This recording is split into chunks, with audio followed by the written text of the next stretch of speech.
Hi అండి, అందరికీ నమస్కారం. Welcome to our channel. వీడియోను స్కిప్ చేయకుండా చివరి వరకు చూడండి. మా ఛానల్ని ఎవరైనా సబ్స్క్రైబ్ చేసుకొని వాళ్ళు ఉంటే ఇంకా మరిన్ని వీడియోస్ కోసం ప్లీజ్ ఛానల్ని సబ్స్క్రైబ్ చేసుకోండి. వీడియోకి లైక్ చేయడం మాత్రం మర్చిపోకండి.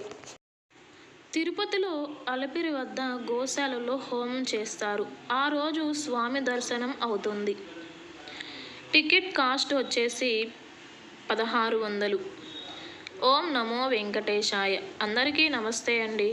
ఈరోజు మనం ఈ వీడియోలో తిరుపతిలో టీడీపీ వారు నిర్వహిస్తున్న శ్రీ శ్రీనివాస దివ్యానుగ్రహం హోమం గురించి, ఈ హోమానికి టికెట్ ఎలా బుక్ చేసుకోవాలి, ఏ రోజు జరుగుతుంది, అలాగే ఎన్ని టికెట్స్ రిలీజ్ చేస్తారు, ఈ హోమం ఎక్కడ జరుగుతుంది, ఏ సమయానికి జరుగుతుంది, ఎలా జరుగుతుంది, వీటన్నిటి గురించి కూడా పూర్తి ఇన్ఫర్మేషన్ అయితే ఇస్తున్నాను. అందరూ కూడా స్కిప్ చేయకుండా చివరి వరకు చూడండి. ఈ వీడియోని చూడండి.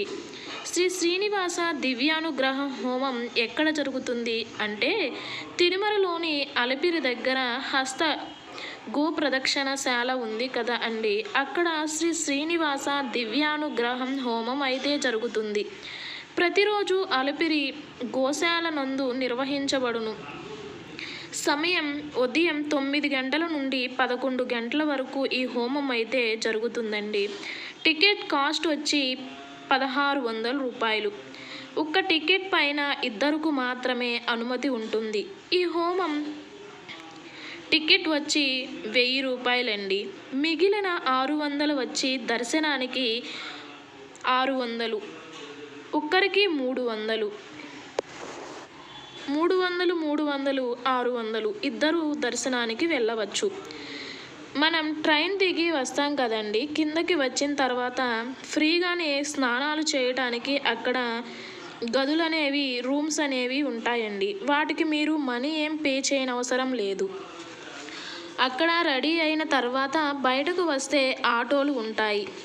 ఆటోకి వచ్చి వాళ్ళు ఒక్కొక్కరికి 150 అడుగుతారండి. మేమైతే ఇద్దరం ఉన్నాము. మేము 250కి మాట్లాడుకుని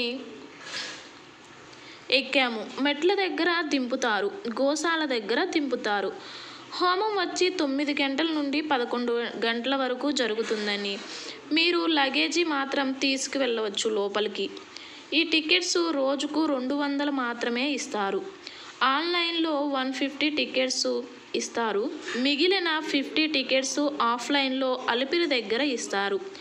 ఈ హోమానికి సాంప్రదాయ దుస్తులు మాత్రమే ధరించి వెళ్ళాలి. డైరెక్ట్గా దర్శనానికి అయితే ఎలో చేయరు. శ్రీ శ్రీనివాస దివ్యానుగ్రహ హోమం అయితే జరిగిన తర్వాత మాకు అక్కడ మధ్యాహ్నం 12 గంటలు అయితే అయిందండి. మీరు ఏ రోజు అయితే హోమం చేయించుకున్నారో ఆ రోజే మధ్యాహ్నం 3 గంటల నుంచి 12 గంటల వరకు దర్శనానికి ఎలో చేస్తారు. హోమం చేయించుకుని డైరెక్ట్గా స్వామివారి దర్శనానికి వెళ్ళకండి. ముందుగా వారాహి అమ్మవారిని దర్శనం చేసుకున్న తర్వాత మాత్రమే స్వామివారి దర్శనానికి వెళ్ళండి. ఇది అండి శ్రీ శ్రీనివాస దివ్యానుగ్రహ హోమం గురించి నాకు తెలిసిన విషయం గురించి మీకు చెప్పాను. మరొక మంచి వీడియోతో మళ్ళీ కలుద్దాం. నమస్తే అండి. ఓం నమో వెంకటేశాయ.